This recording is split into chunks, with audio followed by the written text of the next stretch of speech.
On connaît tous cette situation. On rentre du taf ou des cours, on se pose sur notre canapé et on sort notre téléphone. On scrolle tranquille.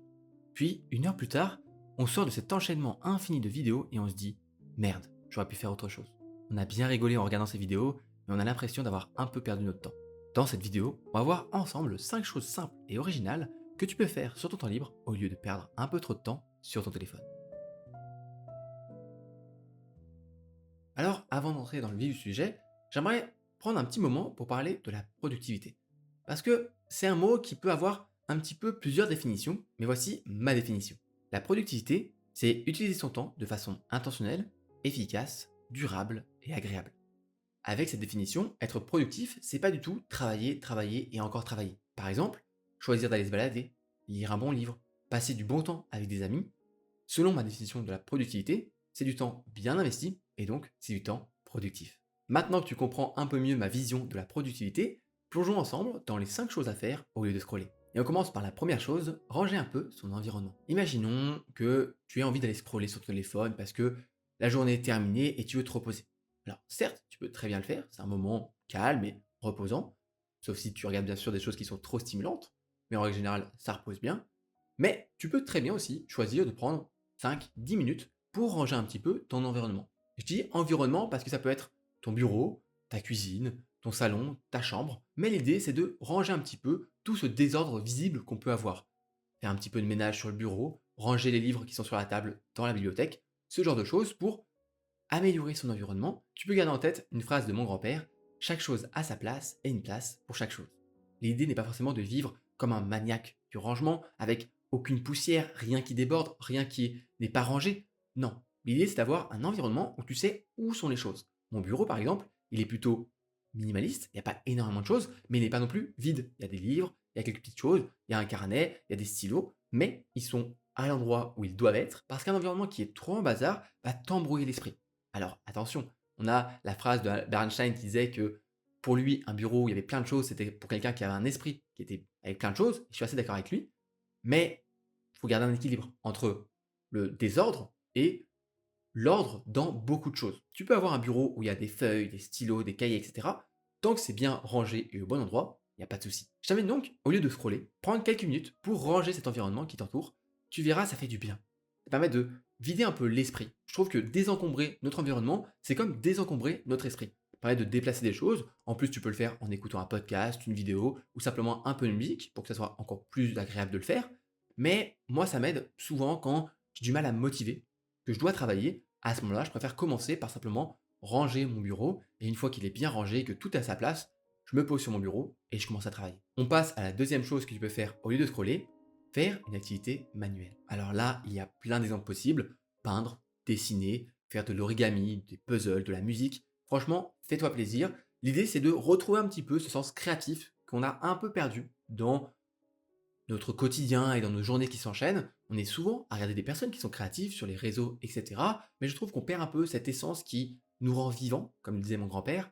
C'est important de retrouver cette sensation de pouvoir transmettre des émotions quand par exemple on dessine ou on peint. Et c'est d'ailleurs la raison pour laquelle je me suis lancé le défi dans la dernière vidéo de vouloir essayer d'apprendre à peindre en 7 jours pour me reconnecter à ce côté manuel. En plus, c'est pas très compliqué. Tu peux acheter de quoi faire de la peinture ou du dessin très rapidement. Tu as même peut-être déjà ce qu'il faut chez toi. Et ensuite, c'est juste se poser, prendre le temps de faire cette activité très loin, je trouve, de la surstimulation qu'on peut avoir avec les réseaux, la musique. Juste te poser devant ta toile, par exemple, et peindre un petit peu, avoir juste le bruit du pinceau, des couleurs qui se mélangent. C'est assez apaisant, reposant, et je t'invite à le faire. Parfois, pas toujours, mais régulièrement, à te laisser un petit moment comme ça pour faire autre chose. Faire un puzzle aussi. C'est pas grand chose, mais hop, tu fais ton petit puzzle, c'est assez sympathique.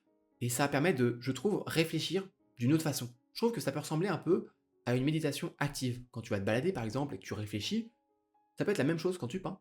Tu réfléchis à parfois un peu tes problèmes, des choses que tu as à faire, tes envies, tes souhaits, tes rêves.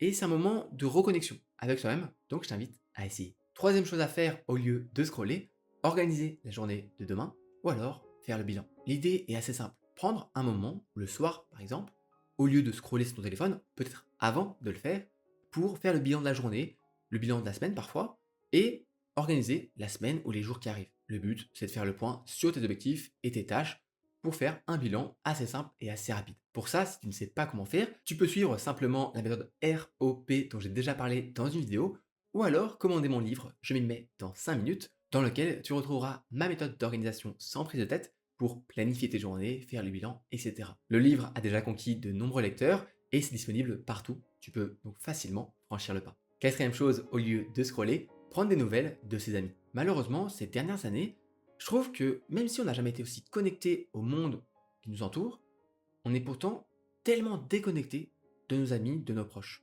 On les voit parfois sur les réseaux, une story, un post, etc. Mais c'est rare qu'on sache exactement ce qui se passe dans leur vie et ça fait toujours du bien de prendre des nouvelles. Donc je t'invite à le faire plus régulièrement. Moi je sais que c'est quelque chose sur lequel je travaille, je m'efforce de prendre l'habitude de prendre des nouvelles, etc., d'envoyer un petit message. Pas besoin de faire grand-chose, un message juste pour prendre des nouvelles.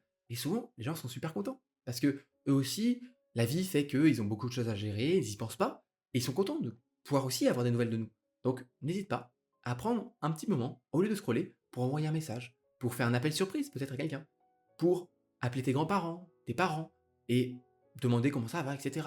Pas besoin de faire un appel de 30 minutes, 1 heure, même si ça peut être très cool. Mais juste, parfois, quelques minutes, ça fait du bien. Je pense aussi aux personnes qui sont parfois un peu isolées. Ça leur fait souvent très chaud au cœur d'avoir des nouvelles. Donc n'hésite pas, un message, un appel. Et tu peux, si tu préfères, faire même un message vocal. Mais bien entendu, la meilleure chose à faire, je trouve, c'est en même temps de prendre des nouvelles, faire une sorte d'invitation pour un ciné, un resto, aller boire un coup ensemble, se voir. Et je sais que pour certaines personnes, ça peut paraître évident de prendre des nouvelles des autres, de nos proches, de souvent s'appeler, de souvent se voir. Mais je sais aussi que pour certaines personnes qui, comme moi, ont vécu des périodes assez chargées en termes de travail pendant leurs études, qui vivent dans une ville qui est plus éloignée de leur famille ou de leurs proches, ça peut être difficile de garder le contact comme ça, vraiment un vrai contact, pas simplement un like sur les réseaux.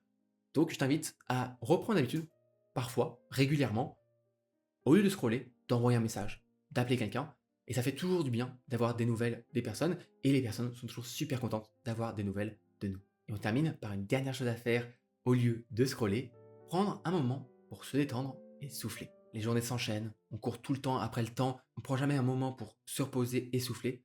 Bah, pourquoi pas le prendre ce moment au lieu de scroller.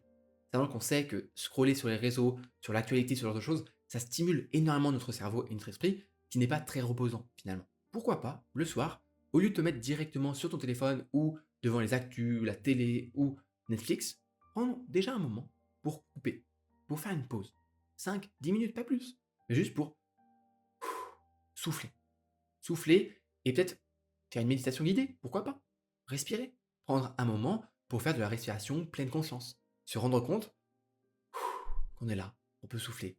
Et je sais que c'est quelque chose parfois un peu cliché, la respiration, la méditation, mais ça marche. Ça marche vraiment. Je sais que certaines personnes ils se disent non, mais c'est un truc pour, je sais pas, les gens qui sont un peu dans l'espace, je sais pas quoi. Pas du tout. Dis-toi que des athlètes de haut niveau, peut-être des athlètes que tu admires, que tu adores, avant leur grand match, leur grande compétition, ils font de la méditation. Ils font des exercices de respiration. Même les professionnels des exercices de respiration. Ils s'arrêtent, ils se posent, ils respirent, ils se concentrent sur eux-mêmes et ils laissent passer les pensées, les problèmes. Je rentre chez moi, je me pose, je coupe avec les cours, le boulot, ce genre de choses. Et maintenant, je passe sur ma deuxième journée. Une journée où je prends du temps pour moi, je me fais plaisir, je passe du temps avec ma famille, avec mes enfants. C'est pas grand chose, mais je te le garantis, ça fait un bien fou. Voilà, c'était mes 5 choses à faire au lieu de scroller. J'espère que tu trouveras parmi cette petite liste une chose que tu feras la prochaine fois que tu voudras scroller. Tu penseras à moi et tu feras attends, je vais essayer de faire un petit peu de dessin, quelque chose de manuel. Ou alors, je vais prendre un instant pour envoyer un message à un ami. J'espère que la vidéo t'a plu. Si c'est le cas, n'hésite pas à me le dire en commentaire, à t'abonner à cette chaîne. Et moi, je te dis à la semaine prochaine pour une nouvelle vidéo. D'ici là, prends soin de toi, prends soin de tes proches, commande mon livre. Et moi, je te dis ciao ciao.